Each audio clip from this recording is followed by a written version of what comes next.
नमस्ते, मैं आपका दोस्त आशीष कुमार और आप देख रहे हैं अपना पसंदीदा यूट्यूब चैनल लर्निंग डिजिटल और हमारा मोटो है लर्निंग फॉर योर अर्निंग। तो जैसा कि आप जानते हैं, हम यहाँ सीखते हैं ऑनलाइन पैनल और डिजिटल दुनिया की चीजों को कैसे ऑपरेट किया जाए। वीडियो शुरू करने से पहले मेरा आपसे अनुरोध है कि यदि आप यहाँ नए हैं तो कृपया हमारे चैनल को सब्सक्राइब करें और बेल आइकन दबाना न भूलें। नमस्ते, माइक्रोसॉफ्ट एक्सेल का उपयोग करके डेटा एनालिसिस के इंट्रोडक्शन में आपका स्वागत है। इस वीडियो में हम सीखेंगे कि किसी सैंपल कंपनी से सेल्स डेटा पर माइक्रोसॉफ्ट एक्सेल में बेसिक डेटा विश्लेषण कैसे करें और हम सॉर्टिंग और फिल्टरिंग टूल के उपयोग के साथ साथ प्रोवाइड किए गए डेटा से विशिष्ट जानकारी प्राप्त करने के लिए फंक्शन और पाइवोट टेबल के उपयोग के बारे में जानेंगे। मेरे पर्सनल एंड प्रोफेशनल जीवन दोनों में मैंने पाया कि एक्सेल एनुअल बजट जैसी चीजों को ऑर्गेनाइज करने, कई लोगों की टीमों के साथ कार्य परियोजनाएं विकसित करने के लिए एक अमूल्य टूल है और अक्सर मैं ऐसे डेटासेट के साथ काम करता हूं जिन पर मैं बहुत ही स्पेसिफिक इंफॉर्मेशन को क्विक और आसान तरीके से प्राप्त करने के लिए एनालिसिस करना चाहता हूं। और डेटा एनालिसिस के क्षेत्र में आप बहुत कुछ कर सकते हैं, लेकिन सभी प्रकार के डेटा एनालिसिस के लिए कई बहुत ही उपयोगी और लागू उपकरण हैं जिनके बारे में हम इस परियोजना में जानेंगे। हम जो डेटा एनालिसिस करेंगे उसके लिए हम एक तैयार स्प्रेडशीट के साथ काम करेंगे जिसमें एक नमूना कंपनी से बिक्री डेटा शामिल है जो अन्य कंपनियों और संगठनों को कार्यालय की कुर्सियां बेचती है। आपको बिक्री डेटा एनालिसिस नामक फाइल मिलेगी जिसे हम सीधे एक्सेल में खोलेंगे। यहाँ उस डेटा की एक छोटी सी झलक दी गई है जिसके साथ हम काम करने जा रहे हैं। चलिए शुरू करते हैं। इस वीडियो के लिए हम माइक्रोसॉफ्ट ऑफिस 365 से एक्सेल के एक फ्री ऑनलाइन वर्जन का उपयोग करेंगे। आप देखेंगे कि आपका browser free Microsoft office online page पर खुल गया है।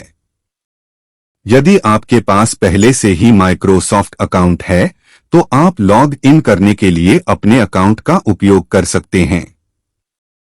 यदि आपके पास अकाउंट नहीं है तो बस फ्री साइन अप पर क्लिक करें। यह सबसे पहले आपसे अपना ईमेल पता लिखने और अपने नए अकाउंट के लिए पासवर्ड चुनने के लिए कहेगा।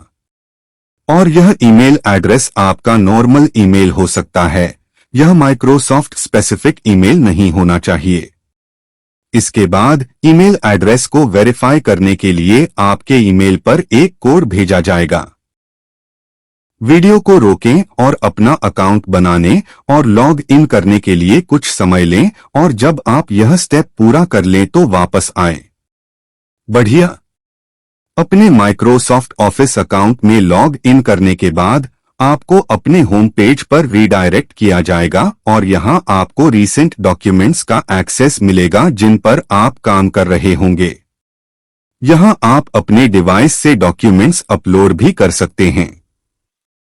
और फिर यहां स्क्रीन के लेफ्ट और मेनू बार पर आपके पास Microsoft Word, Excel, PowerPoint जैसे डिफरेंट ऑफिस प्रोग्राम के लिंक हैं और आप अपने OneDrive पर भी जा सकते हैं जो आपका क्लाउड है जहां आप अपने द्वारा काम किए जा रहे डिफरेंट डॉक्यूमेंट्स को स्टोर कर सकते हैं। चूंकि हम सेल्स डेटा के साथ एक तैयार स्प्रेडशीट का उपयोग करने जा रहे हैं जिसका हम एनालिसिस करेंगे, हमें पहले फाइल को अपने क्लाउड पर अपलोड करना होगा। हम इसे सीधे इस लिंक से कर सकते हैं जहां यह कहता है अपलोड करें और खोलें, या आप अपने OneDrive पर जा सकते हैं और यहां आपको सभी डॉक्यूमेंट्स के साथ अपने क्लाउड तक एक्सेस प्राप्त होगा। तो हम एक नया डॉक्यूमेंट अपलोड कर सकते हैं। हम इसे एक्सेस करें पर क्लिक कर सकते हैं और फिर यहां एक नया डॉक्यूमेंट अपलोड कर सकते हैं जहां यह कहता है फाइल अपलोड करें और फिर हम प्रोजेक्ट फाइलों में डबल क्लिक करके फाइल तक पहुंच पाएंगे और आपको बिक्री डेटा एनालिसिस नामक यह डॉक्यूमेंट दिखाई देना चाहिए और ओपन पर क्लिक करें। और अब आप देखेंगे कि फाइल ऑटोमेटिकली रूप से एक एक्सेल फाइल के रूप में अपलोड हो गई है। तो जिस फाइल पर हम काम करेंगे उसे खोलने के लिए आप डबल क्लिक करेंगे और यह सेल्स डेटा एनालिसिस नामक फाइल है और यहाँ हमारे पास स्प्रेडशीट है। माइक्रोसॉफ्ट एक्सेल के ऑनलाइन वर्जन का उपयोग करने के बारे में एक बहुत ही सुविधाजनक बात यह है कि फाइल में किए गए कोई भी परिवर्तन ऑटोमेटिकली रूप से सेव हो जाते हैं, इसलिए हमें चेंजेस को खोने या मैन्युअल रूप से चेंजेस को सेव करने के बारे में चिंता करने की जरूरत नहीं है।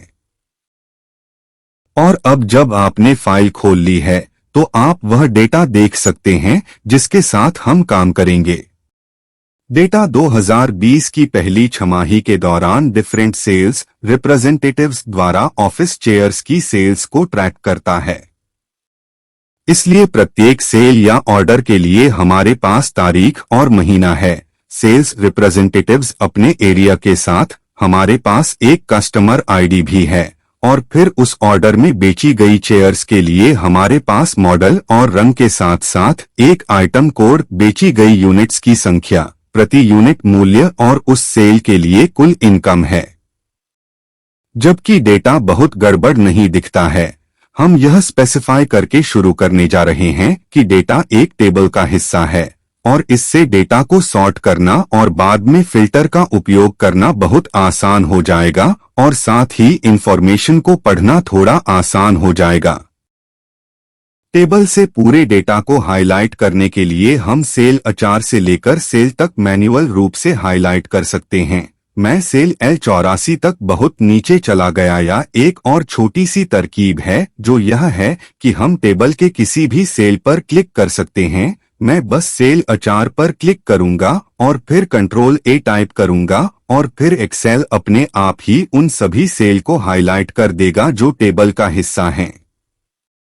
और फिर इस डेटा को टेबल में बदलने के लिए हम इंसर्ट टेबल पर क्लिक करेंगे और फिर यह पुष्टि करेगा कि आपके टेबल का डेटा A4 से L84 तक की रेंज में है। और फिर आप यह निर्दिष्ट करना चाहते हैं कि आपके टेबल में हेडर हैं ताकि यह जान सके कि आपके टेबल की पहली पंक्ति हेडर के लिए है और ओके पर क्लिक करें।